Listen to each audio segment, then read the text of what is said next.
बिस्मिल्लाहिर्रहमानिर्रहीम। अस्सलाम वालेकुम नाज़रीन, आप यूट्यूब चैनल देख रहे हैं। मैं इमरान खान हूँ। वज़ीर-ए-आज़म पाकिस्तान इमरान खान साहब ने काबीना की मीटिंग ली है। उसमें मईशत के हवाले से बहुत सारी चीज़ें थी। न्यूजीलैंड क्रिकेट टीम के हवाले से उनका दौरा जो मनसूख हुआ उस पर, और जो इंग्लैंड की टीम ने दौरा ख़त्म किया उस पर भी बात की गई। और साथ ही साथ रेलवेज़ के ऊपर कुछ फ़ैसले थे, सियासत के ऊपर फ़ैसले थे, मईशत के ऊपर फ़ैसले थे, आने वाले इलेक्शन के ऊपर फ़ैसले थे। एक तो बड़ी अच्छी चीज़ इमरान खान साहब जो करने जा रहे हैं, जो कौमी टीम का T20 का वर्ल्ड कप के लिए जाने वाला स्क्वाड है उससे मुलाकात करने वाले हैं। देखिए, हमारे पास अब एक ऑप्शन बचता है कौम की इज्जत बचाने के लिए। इतना प्रेशर अपने खिलाड़ियों पे डालना नहीं चाहिए। हमारे यहाँ पे वैसी ट्रेनिंग नहीं है, वैसा माहौल नहीं है, क्रिकेट उतनी जदीद हुई नहीं। ये तो टैलेंट है, जो लड़के अपने ज़ाती तौर पे मेहनत करके आगे आते हैं, जितना वो सीख लेते हैं वही उनकी गेम है। यहाँ पे क्रिकेट बोर्ड उनके लिए कुछ ज़्यादा नहीं कर पाता।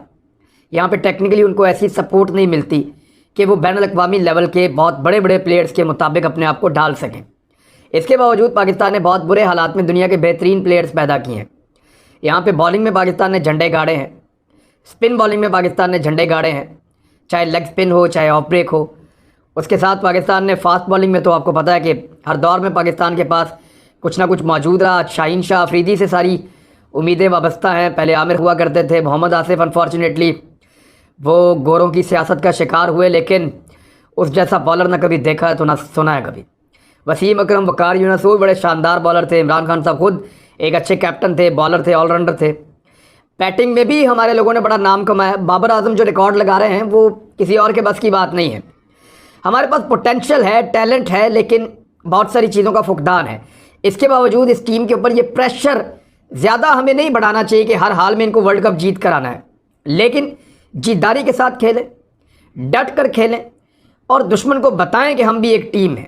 अगर हम किसी तरह पहले नंबर की टीम बन जाएं तो फिर दुनिया हमसे खेलने पर मजबूर हो जाएगी। इमरान खान साहब ने अच्छा फैसला किया, स्क्वाड से मुलाकात करेंगे और वो कह रहे हैं जी बेनकाब करेंगे इंग्लैंड को और न्यूजीलैंड को और उन मुहर्रिकात को जो उन्होंने किए हैं। क्रिकेट की दुनिया में पाकिस्तान को डैमेज करने की कोशिश की, और इस कोशिश में ज़्यादातर जो क्रिकेटर्स हैं या क्रिकेट को जानने वाले लोग हैं उनके सामने वो लोग खुद डैमेज हुए हैं। लेकिन क्योंकि ये एक अब कमर्शियल गेम है, इंडिया सबसे बड़ी मंडी है, सबसे बड़ी मार्केट है क्रिकेट की, तो वहाँ पे इंडिया का असर रसूख बहुत ज़्यादा चलता है। बिग थ्री का आपको पता है ऑस्ट्रेलिया, इंग्लैंड और उसके अंदर इंडिया है, तो वही फैसले करते हैं, वही ICC को चलाते हैं। लेकिन पाकिस्तान को जवाब बल्ले से और गेंद से देना पड़ेगा, बेहतर फील्डिंग करनी पड़ेगी और ग्राउंड में जाके डट कर मुकाबला करना पड़ेगा। अब दिन रात एक करने का वक्त आ गया है। टीम को हौसला भी दिया जाए, हिम्मत भी दी जाए। अब इमरान खान साहब ने आज जो कैबिनेट में बहुत बड़े बड़े फैसले किए हैं वो मैं आपके सामने रखता हूँ। इसमें पॉलिटिकल कुछ चीज़ें ऐसी हैं जो बाद में फवाद चौधरी साहब ने अनाउंस भी की। नंबर 1, इलेक्ट्रॉनिक वोटिंग मशीन पर दोबारा ब्रीफिंग हुई है। हुकूमत डट गई है, वो कहते हैं छोड़ेंगे नहीं, वोटिंग करवाएंगे इलेक्ट्रॉनिक वोटिंग मशीन के ऊपर, ये साबित करेंगे ये मशीन ठीक नहीं है। मैंने उस मशीन को जाकर देखा है और जिसने देखा उसने ये कहा कि ये इंडिया की बनाई हुई मशीन से भी बेहतर मशीन है। इसमें पेपर ट्रेल भी है, इसमें धांधली की कोई गुंजाइश नहीं है। अब इलेक्ट्रॉनिक वोटिंग मशीन अगर आ जाती है तो फिर अपोजिशन को प्रॉब्लम ये होगा कि वो इसके ऊपर इलेक्शन नहीं होने देना चाहेंगे, वो इसलिए कि फिर धांधली नहीं की जा सकती। दूसरी चीज़ उन्होंने कहा कि ओवरसीज़ पाकिस्तानियों को वोट का हक ज़रूर दिलवाएंगे। ये एक ऐसा इशू है जिसको इमरान खान साहब हर कैबिनेट की मीटिंग के अंदर ज़रूर इसके ऊपर बात करते हैं, ओवरसीज़ पाकिस्तानियों के वोट का हक। मैं आपको इस वीलॉग में बताऊंगा कि ओवरसीज़ पाकिस्तानियों को अगर वोट का हक मिला तो कौन कौन सा बड़ा जो बुर्ज है वो उलट जाएगा, कौन कौन सा बड़ा सियासतदान जो है वो इलेक्शन हार जाएगा। अगर ओवरसीज़ पाकिस्तानियों को वोटिंग का हक मिल गया तो किस किस को बहुत बड़ा नुकसान होगा और PTI को किस लेवल का फ़ायदा हो सकता है ओवरसीज़ पाकिस्तानियों के वोट की सूरत में, ये मैं आपको इस वीडियो में आगे चल के भी बताता हूँ। एक और चीज़ जो उन्होंने तय की वो ये कि चीफ इलेक्शन कमिश्नर के मामले के ऊपर जारहाना रवैया रखा जाए। कोई ज़रूरत नहीं है डरने की, बुज़दिल बनने की। जिस तरह के सवालात उस आदमी ने और उसके इदारे ने पूछे हैं मिलजुल कर, जो उन्होंने मजाक किया है, जो लतीफ़े 37 उन्होंने सुनाए हैं कि मशीन ईमानदार नहीं है, मशीन फ्रॉड नहीं रोक सकती, मशीन औरतों को नहीं ला सकती वोट डालने के लिए, मशीन जो है वो बातें नहीं करती, यानी अजीबोगरीब चीज़ें उन्होंने की हैं। अब वो जो चीज़ें उन्होंने मशीन से तवक्को की है वो तो किसी इमाम मस्जिद से भी नहीं की जा सकती। तो उन्होंने मशीन के बारे में जिस तरह के लतीफ़े सुनाए उसके बाद जारहाना होना ही बनता उनके खिलाफ अगर तो डिफेंसिव हो जाएंगे तो फिर इलेक्शन कमीशन चढ़ जाएगा, ज़्यादा से ज़्यादा क्या करेंगे, 2-4 लोगों को फारिग कर देंगे, तो फिर इलेक्शन कमीशन को भी उसका खुमियाजा भुगतना पड़ेगा। ऐसा लगता है सिचुएशन को वो खुद ही उस तरफ लेकर जा रहे हैं। एक और चीज़ जो उन्होंने कही, उन्होंने कहा अगला इलेक्शन नई मर्दमशुमारी और हल्का बंदियों पर होना है। अब ये एक ऐसी चीज़ है जो तीसरी मुसीबत है अपोजिशन के लिए। ना वो चाहते हैं इलेक्ट्रॉनिक वोटिंग मशीन हो, ना वो चाहते हैं ओवरसीज़ पाकिस्तानियों को वोट का हक मिले, ना वो चाहते हैं कि अगला इलेक्शन नई मर्दमशुमारी और हल्का बंदियों पर हो। क्योंकि अगर हल्का बंदियाँ होगी, नई मर्दमशुमारी होगी तो एक दफ़ा फिर नेशनल डाटा बनेगा, उसमें हर आदमी का फिर एक ही वोट होगा। जो लोग मर गए हैं वो मरे हुए डिक्लेयर हो जाएंगे, मरे हुए का वोट कास्ट नहीं हो सकता। अगर कोई बाहर गया हुआ उसका वोट कास्ट नहीं हो सकता। अगर कोई आदमी मौजूद नहीं है, उस हल्के में है, तो उसका वोट उधर ही कास्ट होगा, इधर कास्ट नहीं हो सकता। तो इस तरह की चीज़ें जब होंगी तो ये अपोजिशन के लिए एक और मुश्किल है, क्योंकि यहाँ पे तो 20-20, 30-30 हज़ार जाली वोट पड़ा हुआ है, बना कर रखा हुआ है। अब वो वोट जो है वो कास्ट करना होता है, और वो तभी हो सकता है जब आपकी मर्दमशुमारी जो है वो पुराना ही मामला सारा चले, हल्का बंदियाँ और वो सारी चीज़ें पुरानी चलती रहें, वोटर लिस्टें भी पुरानी चलती रहें। लेकिन ये सारी चीज़ें इस हुकूमत ने कहा कि हम जाते जाते नहीं बनाएंगे, इसके लिए 18 महीने वो कहते हैं लगेंगे। तो आज इनको कहा भी ये गया है कि जल्द अज जल्द इसका प्रोसेस मुकम्मल किया जाए और फौरी तौर पे इस पर काम शुरू कर दिया जाए, मर्दमशुमारी का मामला। और ये डिजिटल होगी, कंप्यूटराइज्ड होगी, इसमें टेक्नोलॉजी का इस्तेमाल किया जाएगा, तो ये जल्दी और बेहतर हो सकती है। इंतखाबी इस्लाहात जिससे अपोजिशन भाग रही है, हुकूमत ने दोबारा कहा कि आप आ जाएँ और बैठ कर इंतखाबी इस्लाहात हमारे साथ कर लें। अब मैं आपको बताता हूँ वो कौन से हल्के हैं जहाँ पे अगर ये वोटिंग होती है और ओवरसीज़ पाकिस्तानियों को वोट डालने का हक मिलता है तो किन लोगों को नुकसान होगा। ये मेरे सामने एक रिपोर्ट मौजूद है। इस रिपोर्ट के मुताबिक पाकिस्तान में टोटल तो 270 के करीब, 272 के करीब हल्के हैं पाकिस्तान में। ओवरसीज़ वोटरों की तादाद कुछ 90 लाख बताते हैं, कुछ 1 करोड़ बताते हैं, लेकिन 1 करोड़ के आसपास ओवरसीज़ वोटर्स मौजूद हैं।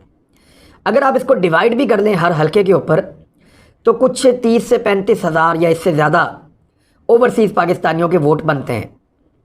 अब 30-35 हज़ार एक हल्के में अगर ओवरसीज़ पाकिस्तानी के वोट हैं तो पाकिस्तान के ज़्यादातर हल्कों में हार और जीत का जो तनासुब रहता है या जो फ़र्क रहता है वो 10,000 के अंदर अंदर रहता है। यानी 70-80 ऐसे हल्के हैं या इससे ज़्यादा ऐसे हल्के हैं जहाँ पे 5,000 10,000 का फ़र्क है। 5 से 10,000 का फ़र्क तो 70 से 80 हल्कों में है। अब वहाँ पे अगर एकदम 30,000 वोट आप ऐड कर दें ओवरसीज़ पाकिस्तानी का, और ओवरसीज़ पाकिस्तानी आपको पता है कि सिर्फ इमरान खान को वोट डालेंगे, PMLN के बाद वो वोटर ही नहीं है और पीपल्स पार्टी के बाद तो बिल्कुल ही नहीं है, तो वो वोट पड़ेगा अगर पाकिस्तान तहरीके इंसाफ को तो एकदम 30,000 वोट, 25,000 वोट अगर इतना भी डल जाए, 20,000 भी डल जाए तो वो ऐड हो जाएगा। तो वो जहाँ पे 10,000 से या 5,000 से हार सकती है PTI, वहाँ पे ये 20,000 वोट ऐड हो जाने का मतलब क्या है, 50 के करीब सीटों का फ़र्क पड़ता है। मैं आपको कुछ बड़े अहम हल्के बताता हूँ जहाँ पे 1,000 के फ़र्क से इलेक्शन हुआ है। अब ये 20 हल्के हैं जहाँ पे फ़र्क पड़ा है, यानी हार और जीत का जो वोटों का फ़र्क था, यानी जीतने वाले उम्मीदवार ने कितने वोट ज़्यादा लिए, वो 1,000 के अंदर था। यानी कादर पटेल हैं पाकिस्तान पीपल्स पार्टी के, वो 746 वोटों से जीते हैं 2018 के इलेक्शन में PTI के उम्मीदवार से 746 वोट। ये NA 248 है। इसके बाद NA 131 जहाँ पे इस वक्त साद रफ़ीक साहब मेंबर कौमी असम्बली हैं। अच्छा, वहाँ पे जो फ़र्क था 2018 के इलेक्शन में इमरान खान जीते थे, 756 वोटों का फ़र्क था। अच्छा, कादर पटेल के हल्के में कुछ 15,000 ओवरसीज़ वोटर हैं, 746 से वो जीतते हैं। अगर ये 15,000 में से 10,000 पड़ जाए तो कादर पटेल कहाँ गए, कादर पटेल के लिए मुसीबत बन जाएगी। इसी तरह ख्वाजा साद रफ़ीक के हल्के में 45,000 ओवरसीज़ वोटर है। अब वो 45,000 ओवरसीज़ वोटर है और पहले वो हारे थे सिर्फ 1,000 से भी कम वोटों के फ़र्क से, और जीते हैं वो भी इससे बहुत कम है। तो ख्वाजा साद रफ़ीक साहब की सीट भी खतरे में पड़ जाएगी, बल्कि चली जाएगी अगर ओवरसीज़ पाकिस्तानी को वोट डालने का हक मिल गया तो। कैसर शेख, ये PMLN के हैं, ये 840 वोटों से कामयाब हुए थे, सिर्फ 840 वोटों से, जबकि इनके यहाँ पे लगभग 9,000 ओवरसीज़ वोटर्स हैं। 9,000, 9 में से 5,000 पड़ता है तो फ़र्क बिल्कुल इलेक्शन का रिजल्ट बदल जाता है। इसी तरह फहमीदा मिर्ज़ा जहाँ से जीती हैं वहाँ पे 1,000 से कम वोटों से वो जीती हैं, 997, 1,400 ओवरसीज़ वोटर्स हैं वहाँ पे। महमूद शाह ये 267, NA 267, ये 939 वोटों से जीते थे और यहाँ पे ओवरसीज़ वोटों की तादाद जो है वो 7200 के करीब है। मोहसिन जावेद यहाँ पे ये 1163 वोटों से जीते थे और यहाँ पे 72,000 ओवरसीज़ पाकिस्तानियों के वोट हैं। ये ज़्यादातर जहाँ पाकिस्तान तहरीक इंसाफ हारी है वो 1100, 1200, 1200, 1100। ख्वाजा आसिफ इन्होंने उस्मान डार को हराया था 1406 वोटों से। ख्वाजा आसिफ ने उस्मान डार को हराया था 1406 वोटों से। बहुत क्लोज मुकाबला हुआ था। वहाँ ओवरसीज़ वोटों की तादाद पता कितनी है? वहाँ 93,000 ओवरसीज़ वोटर्स हैं। अब उन 93,000 में से अगर 50,000 भी पड़ जाता है उस्मान डार को तो किधर गया? सारा रिजल्ट तब्दील हो जाएगा। क्योंकि पाकिस्तान तहरीक इंसाफ को ये ओवरसीज़ का वोट पड़ना है, इसीलिए PMLN पीपल्स पार्टी नहीं मानते। तालिब ने कही ये जीते हैं 249 वोटों से, वहाँ कुछ 15,000 से ज़्यादा वोट है ओवरसीज़ का। मोहम्मद अकरम ये जीते 350 वोटों से, वहाँ 45,000 ओवरसीज़ वोटर है। अमीर हैदर खान होती ANP के वाहिद जीतने वाले उम्मीदवार 152 वोटों से जीते हैं। पाकिस्तान तहरीक इंसाफ को इन्होंने हराया, वहाँ 50,000 ओवरसीज़ वोटर्स हैं। अमजद खोसा ये भी जीते हैं 129 वोटों से, वहाँ 70,000 ओवरसीज़ का वोट है। जुल्फ़िकार भट्टी ये 87 वोटों से जीते हैं सिर्फ MNA, और यहाँ जो ओवरसीज़ वोटर्स हैं वो 29,000 हैं। फैसल वाडा 723 वोटों से जीते थे, लेकिन यहाँ पे कुछ 15,000 से ज़ायद ओवरसीज़ वोटर्स हैं। तो इस तरह ये बहुत सारे ऐसे और भी हल्के हैं जहाँ ओवरसीज़ की तादाद 70,000, 50,000, 40,000, 30,000, इतनी बड़ी बड़ी तादाद है। और कितने वोटों से इलेक्शन का रिजल्ट आया? जीतने वाले उम्मीदवार के सिर्फ कोई 500-400 वोट ज़्यादा है। और मज़े की बात यह है कि जो रिजेक्ट हुए वोट हैं वो इस मार्जिन से भी ज़्यादा थे जो वोट रिजेक्ट हुए थे। अगर इलेक्ट्रॉनिक वोटिंग मशीन आती है तो शाम तक के नताइज में एक भी वोट रिजेक्ट नहीं हो सकता।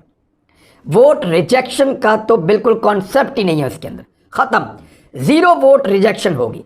सारे वोट डलेंगे, सारे वोट काउंट होंगे, सारे वोट जो है वो हिस्सा बनेंगे इलेक्टोरल प्रोसेस का, लिहाजा वोट रिजेक्शन नहीं होगी। दूसरे नंबर पे ओवरसीज़ पाकिस्तानियों को वोट मिला तो ये एक और वोट एडअप हो जाएगा। और तीसरा जो है नई हल्का बंदियाँ और नई वोटर लिस्टें, इसके ऊपर भी अपोजिशन को शदीद तहफ़्फ़ुज़ात होंगे। यही वजह है कि शहबाज शरीफ साहब ने कुछ अर्सा पहले कहा था कि ओवरसीज़ पाकिस्तानियों को कुछ 8 सीटें हम मखसूस दे देते हैं। उन्होंने कहा जहाँ ये कुछ 30-40 सीटों की जंप लगा आ जाएगी पाकिस्तान तहरीक इंसाफ, अगर इनको ओवरसीज़ पाकिस्तानियों के वोट का हक मिल गया तो लिहाजा इनको कोई 7-8 सीटें देके फारिग करो, बीच में से मखसूस नशस्तें दे देते हैं ओवरसीज़ पाकिस्तानियों को।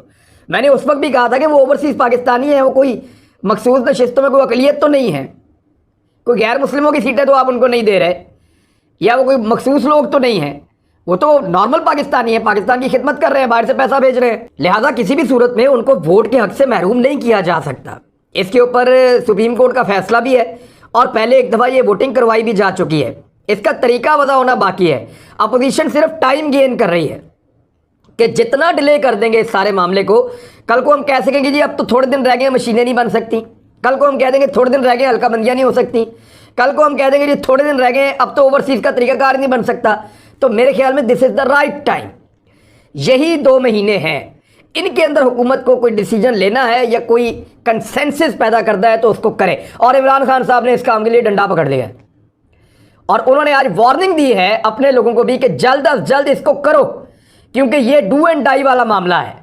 अगले इंतखाबात में अगर पाकिस्तान तहरीक इंसाफ को जीतना है बकौल इमरान खान साहब के और उनकी पार्टी के, तो उनको ये चीज़ें करनी पड़ेंगी। ओवरसीज़ पाकिस्तानियों को वोट का हक देना पड़ेगा, इलेक्ट्रॉनिक वोटिंग मशीन क्योंकि वो न्यूट्रल चीज़ है उसको लाकर इंप्लीमेंट करना पड़ेगा, नई हल्का बंदियाँ, साथ में जो मर्दमशुमारी है, वो सारी चीज़ें ये वो करेंगे तो फिर एक ऐसा इलेक्शन होगा जिसमें उनके लिए मार्जिन निकलेगा।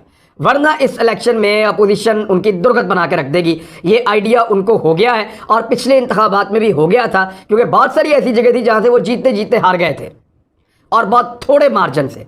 2013 के इलेक्शन में PMLN ने 1,49,00,000 वोट लिए थे और 2/3 अक्सरियत थी। 2018 में पाकिस्तान तहरीक इंसाफ ने 1,69,00,000 वोट लिए, यानी 20 लाख वोट ज़्यादा लिए, फिर भी सादा अक्सरियत नहीं बनी। वजह क्या है कि वो बहुत थोड़ा थोड़ा छोटे छोटे मार्जिन से, कहीं 1000, कहीं 500, कहीं 200, कहीं 150, कहीं 300, कहीं 700, कहीं 1200, इतने वोटों से वो बहुत सारी सीटें हार गए। और ओवरसीज़ पाकिस्तानियों का वोट यहाँ पे ये सारा फ़र्क बहुत बड़े पैमाने पे कवर कर सकता है। अब इमरान खान साहब ने फैसला किया है और अपने लोगों को भी कह दिया है कि मैं कुछ नहीं जानता, ये करके दो। अब तक के लिए इतने, अपना ख्याल रखिएगा, अपने इस चैनल का भी। अल्लाह हाफ़िज़।